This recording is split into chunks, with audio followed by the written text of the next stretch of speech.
Okay, folks, hold on to your hats because we are diving into some seriously dark territory today.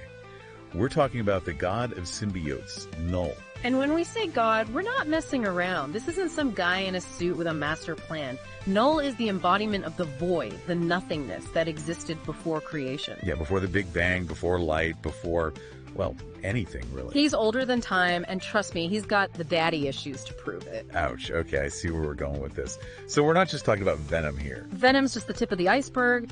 Knull's reach extends to every symbiote in existence. They're his creations, his tools, in a war against, well, everything. So less Spider-Man villain and more cosmic horror show.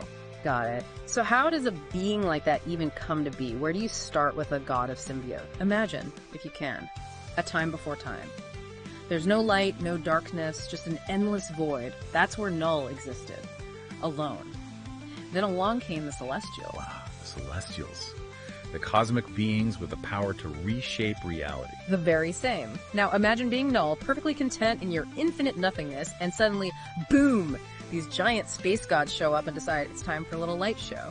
I'm sensing Knull wasn't big on sharing. Let's just say he wasn't thrilled. The Celestials represented everything Knull despised.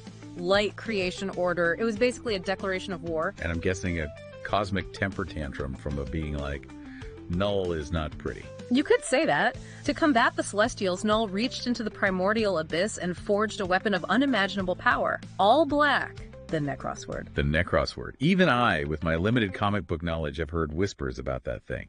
It makes Mjolnir look like a child's toy. And with it, Knull did the unthinkable. He slew a Celestial. He killed a Celestial. Okay, now that's just showing off. It's a testament to his power. And that's just the beginning of the story. The Necrosword has a whole history of its own, one we could spend a whole other deep dive exploring. Oh, you know me, I love a good tangent. But for now, let's stick with the god of the hour. We've got a celestial slaying god with a weapon of unimaginable power. What's next on his agenda? You might think he went straight to conquering worlds, and yeah, he did plenty of that. But what really fascinated Knull was the potential of the abyss itself. He spent eons experimenting, shaping a power even more fundamental than darkness. The living abyss. Okay, now we're getting into some serious cosmic horror territory. Think of it as the potential for everything and nothing. It's from this pre-universe state that Knull draws his power, making him a threat unlike anything the universe has ever seen. Okay, I'm already creeped out. We're just scratching the surface here. So we've got this primordial ooze, the living abyss, but how do we get from that to, Venom swinging through New York City? Well, like any good mad scientist, Knull experimented. A lot. Mad scientist with godlike powers, don't forget. Right, of course. So he's playing with this living abyss, and some say those experiments led to some of the weirder, more monstrous creatures in Marvel's cosmic horror stories. Think of it as like the pre-symbiote beta test. So those things that go bump of the night in the far corners of the universe? Yeah. Knull's early drafts? Exactly. But eventually he hit on something special. He figured out how to refine this living abyss, to shape it into beings that could bond with and influence other life forms. The symbiotes. And that's where the trouble really began. Oh, absolutely. Yeah. Now, he had an army. These weren't just mindless monsters either. They could corrupt, control, even mimic the powers of their hosts. It was a brilliant strategy, really. Spread the darkness, one unsuspecting host at a time. And I'm guessing a good chunk of the universe learned about Knull the hard way. You could say that. He went on a reign of terror unlike anything the universe had ever seen. Entire civilizations fell, devoured by the living abyss. Gods were enslaved, their powers twisted to serve Knull's will. There was even a little run-in with the Silver Surfer at some point. Whoa, hold on. The Silver Surfer, like the Herald of Galactus, the Devourer of Worlds, he got involved in this. Oh, yeah. And it wasn't just a quick meet and greet. Knull left a mark on the Surfer, which tells you just how terrifying he truly is. Okay, this is way more intense than I was expecting. So how do you even stop something like that? Did someone finally call the cosmic cops on Knull's rampage? Well, it wasn't exactly the Avengers assembling for a showdown. It was Thor. Thor, the god of thunder. What, was he just in the neighborhood looking for a good time? It's a bit more complicated than that. You see, Thor, during one of his many adventures across the cosmos, stumbled upon a symbiote dragon, one of Knull's more impressive creations. This wasn't just any symbiote. This was a being of pure living abyss, completely under Knull's control. And Thor being Thor, I'm guessing he didn't just, Ask it nicely to stop terrorizing the universe. What can I say? The God of Thunder has a flair for the dramatic. He engaged the symbiote dragon in battle, and in a truly epic confrontation, struck it down with a thunderous blow. Okay, I can picture that. Lightning crackling, symbiote goo flying everywhere. But how did that stop Knull? Here's where things get really interesting. You see, that symbiote dragon wasn't just any monster. It was a conduit, a direct link between Knull and a vast portion of the symbiotes under his control. When Thor destroyed it, he unintentionally severed that connection.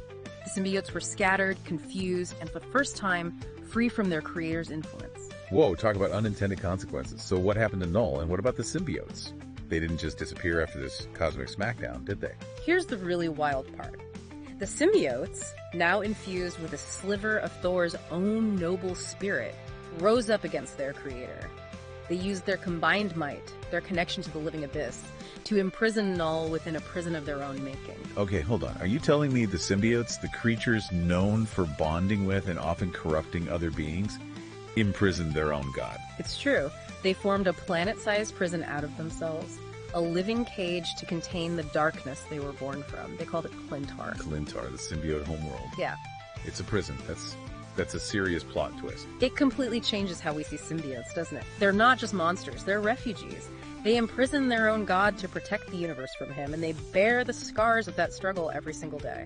So, when Venom talks about fighting his darker impulses, it's not just a metaphor. He's literally battling the will of his creator. But something tells me this isn't the end of Knull's story, is it? I knew it. You can't keep a good god of darkness down, can you? So how'd he break free? Did he just flex those primordial muscles and bust out of symbiote prison? It's a bit more complicated than that, but yeah, Knull's escape involves some serious cosmic shenanigans. And where there's chaos, there's often carnage. Carnage. Okay, now that's a name that sends shivers down your spine. But how does the offspring of Venom factor into all of this? Well, remember how the symbiotes trapped Knull within their own collective consciousness? Carnage, being the embodiment of chaos and destruction that he is, became a sort of backdoor. So Knull used Carnage to, hack the mainframe of the symbiote prison. That's both brilliant and terrifying. It's Knull in a nutshell, really. He doesn't just overpower you. He gets under your skin, exploits your weaknesses. And let's be honest, Carnage had plenty of weaknesses to exploit. So with Knull free, and the universe once again in his sights, what happens next? Does he just pick up where he left off? More planets to conquer, more gods to enslave. You'd think so, right? But here's the thing about Knull. He's not just some power-hungry tyrant. He's a force of nature, driven by a deep primal hatred for everything the universe represents. We've established he's not a fan of light, or creation, or, pretty much anything that exists. But beyond just being this, cosmic killjoy, what makes Knull tick? What's his end game here? That's a question that has haunted the universe for eons. And if I'm being honest, I don't think even Knull knows the answer. He's driven by a primal urge to unmake, to return everything to the void from which he came. So it's not enough to defeat him. You have to convince him that existence itself isn't a mistake. Good luck with that. Right. It's a battle for the very soul of creation. But there are glimmers of hope. Moments where Knull seems to hesitate, to question his own nature. Like when he refers to Clintar, the very prison his own creations built to contain him, as a cage. You can hear the disdain in his voice, but also maybe a hint of sadness. Wow, even the god of darkness gets the existential blues sometimes. That's kind of comforting, in a weird way. It's what makes him so fascinating as a villain. He's not just evil, he's complex. He represents a fundamental aspect of existence itself. The void, the unknown, the things that frighten us most. Well, we've talked a lot about what Knull is, but for our listeners who might be wondering, okay, but how does he do all that? Give us the rundown. What are we talking about power-wise? We're talking reality-warping, celestial slaying levels of power here. He's got the usual godlike attributes.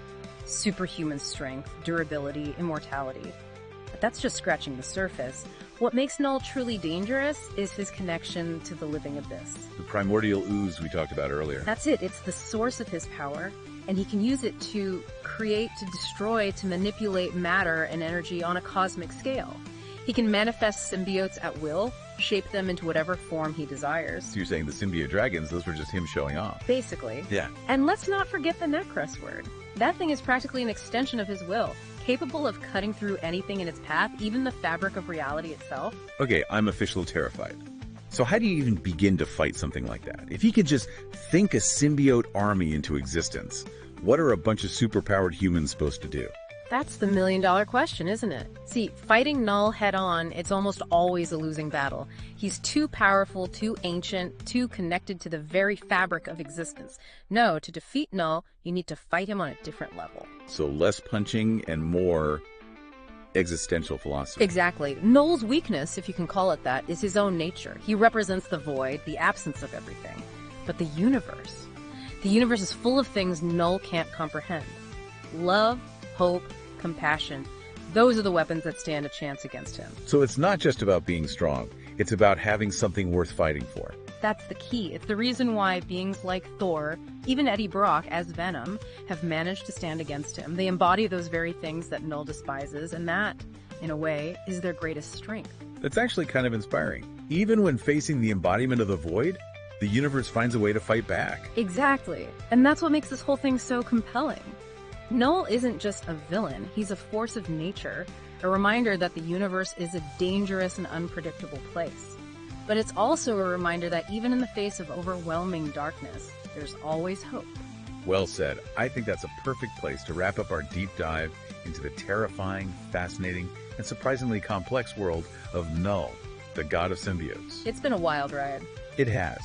We've explored his origins in the primordial void, his war with the Celestials, his creation of the symbiotes, and his imprisonment and eventual escape.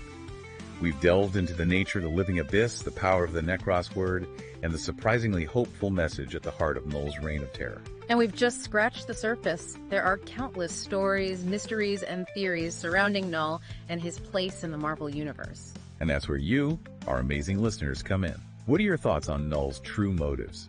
Do you think he can ever truly be defeated? Head over to the comments and let us know. We love a good cosmic debate. And if you enjoyed this descent into the darkness, be sure to like, subscribe, and join us next time as we explore another fascinating corner of the unknown. Until then, keep looking up.